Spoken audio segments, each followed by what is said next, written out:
Hello everyone, welcome to this channel. I am CS Ritu. आज का video है Reliance Industries Limited पे। Coming week में रिलायंस इंडस्ट्रीज लिमिटेड का शेयर बहुत फोकस में रहेगा दो रीजंस की वजह से। पहला रीजन ये है कि कमिंग वीक में ही कंपनी अपने शेयर होल्डर से अप्रूवल लेगी बोनस शेयर के इशुएंस के लिए। क्या है ये फुल अपडेट, इसके बारे में जानेंगे हम आज के इस वीडियो में। इसके अलावा कमिंग वीक में ही हमारे पास लास्ट अपॉर्चुनिटी है पार्टली पेड अप शेयर की पेमेंट का। सो कैसे पेमेंट करनी है, क्या पूरा प्रोसीजर है, इसके बारे में भी हम आज के इस वीडियो में जानेंगे। डिटेल वीडियो होगा, इन्फॉर्मेटिव होगा, तो इसीलिए वीडियो पे एंड तक बने रहिएगा। अगर पसंद आए तो लाइक करिएगा, चैनल को सब्सक्राइब भी करिएगा। ऑल्सो इस वीडियो में हम ये भी जानेंगे कि रिलायंस इंडस्ट्रीज लिमिटेड के बोनस इशू की रिकॉर्ड डेट क्या होगी, पास्ट ट्रेंड्स के हिसाब से, पास्ट डेटा के हिसाब से। सो वीडियो को स्टार्ट करते हैं। सबसे पहले कंपनी के शेयर होल्डर मीटिंग की अनाउंसमेंट की बात करें तो कंपनी ने 13 सितंबर की एक्सचेंज फाइलिंग में बताया था कि कंपनी की शेयर होल्डर मीटिंग होनी है बोनस शेयर के इशुएंस को अप्रूवल देने के लिए। ई वोटिंग के जरिए पोस्टल बैलेट के थ्रू कंपनी अपने शेयर होल्डर से इस बोनस इशू के लिए अप्रूवल ले रही है। यहाँ पर कंपनी दो चीजों के लिए अप्रूवल ले रही है ई वोटिंग के थ्रू।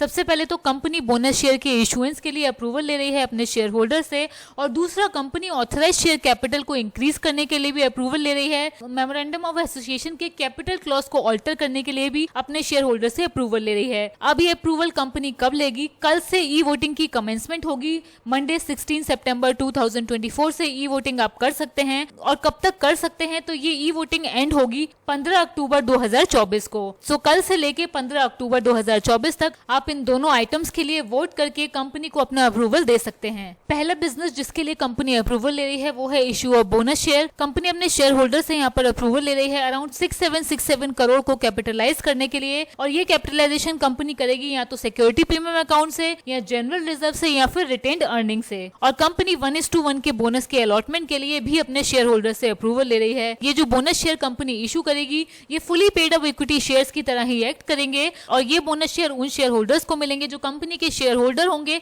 रिकॉर्ड डेट पे। रिकॉर्ड डेट इस बोनस के लिए अभी अनाउंस नहीं हुई है। रिकॉर्ड डेट क्या हो सकती है पास्ट ट्रेंड्स के हिसाब से, पास्ट डेटा के हिसाब से रिलायंस के, ये वीडियो में आगे जानेंगे, तो वीडियो में बने रहिए। And secondly company authorise share capital को इंक्रीज करने के लिए भी अपने शेयर होल्डर से अप्रूवल ले रही है। मेमोरेंडम के कैपिटल क्लॉज को ऑल्टर करने के लिए भी अप्रूवल ले रही है। करंटली कंपनी का ऑथराइज शेयर कैपिटल है 15,000 करोड़ का। कंपनी इस 15,000 करोड़ की कैपिटल को करना चाहती है 50,000 करोड़, और इसीलिए कंपनी अपने शेयर होल्डर से अप्रूवल ले रही है। 50,000 करोड़ की जो कंपनी की ऑथराइज शेयर कैपिटल हो जाएगी वो डिवाइडेड होगी 4900 करोड़ इक्विटी शेयर में ₹10 के, और 100 crore preference share of ₹10 each. इसके अलावा रिलायंस ने नोटिस ऑफ फॉरफीचर भी भेजा है अपने partly paid up share holders को। सो क्या process partly paid up share holders को फॉलो करना है फर्स्ट और फाइनल कॉल की या दोनों की पेमेंट करने के लिए?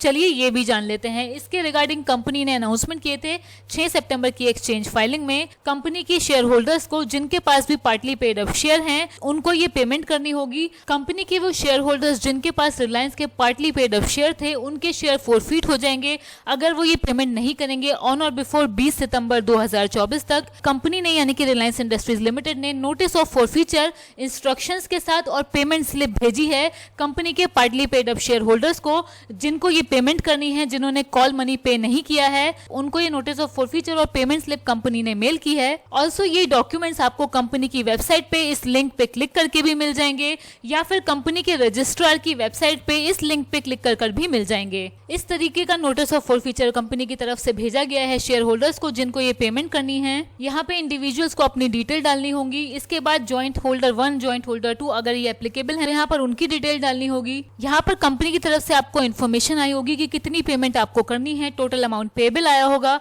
ये केस टू केस वेरी करेगा depending upon the number of share. जिसके जितने शेयर हैं उन्होंने जितने शेयर की पेमेंट करी है उसके हिसाब से ही ये कंप्यूटेशन कंपनी ने की होगी। सो ये हर इंडिविजुअल की अलग कंप्यूटेशन होगी। इस अमाउंट की पेमेंट दो तरीके से हो सकती है। RWA पोर्टल पे जाके हो सकती है। इस लिंक पे क्लिक करके भी आप RWA पोर्टल पे जाके इस अमाउंट की पेमेंट कर सकते हैं, और दूसरे डिमांड ड्राफ्ट के थ्रू भी इस अमाउंट की पेमेंट हो सकती है।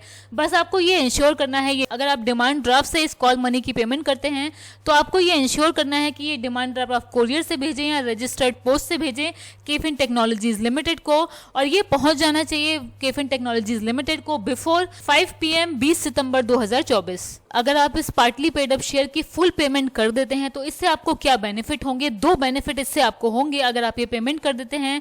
अगर आप ये पेमेंट कर देते हैं तो आप रिलायंस का शेयर होल्ड करेंगे, आपके पास रिलायंस के फुली पेड अप शेयर होंगे, तो आपको बोनस शेयर भी कंपनी देगी इन द रेशियो ऑफ 1:1। जितने शेयर आपके पास होंगे उसी रेशियो में एक शेयर एडिशनल आपको मिलेगा। और सेकंड बेनिफिट इसका ये होगा कि आपको जियो फाइनेंशियल सर्विसेज के भी इक्विटी शेयर मिलेंगे, जो कि अभी पड़े हैं JFSL ट्रस्ट के साथ। लेकिन फिर से आपको मैं यहाँ पर ये क्लियर करूंगी कि ये पेमेंट आपको ऑन और बिफोर 20 सितंबर 2024 ही करनी है। उसके बाद आपके शेयर फोरफीट हो जाएंगे, उसके बाद ये पेमेंट करने का कोई फायदा नहीं है। पेमेंट स्लिप कुछ इस तरीके से होगी जो आपको कंपनी की तरफ से आई होगी। यहाँ पे आपको टिक करना है कि आप रिलायंस के partly paid up share hold करते हैं और आप कॉल मनी की पेमेंट करना चाहते हैं। इसके बाद आपको अपनी डिटेल्स देनी है, बेसिक डिटेल यहाँ पर मेंशन करनी है, name of first holder, name of second holder, email, telephone, pan, ये बेसिक डिटेल्स आपको मेंशन करनी है।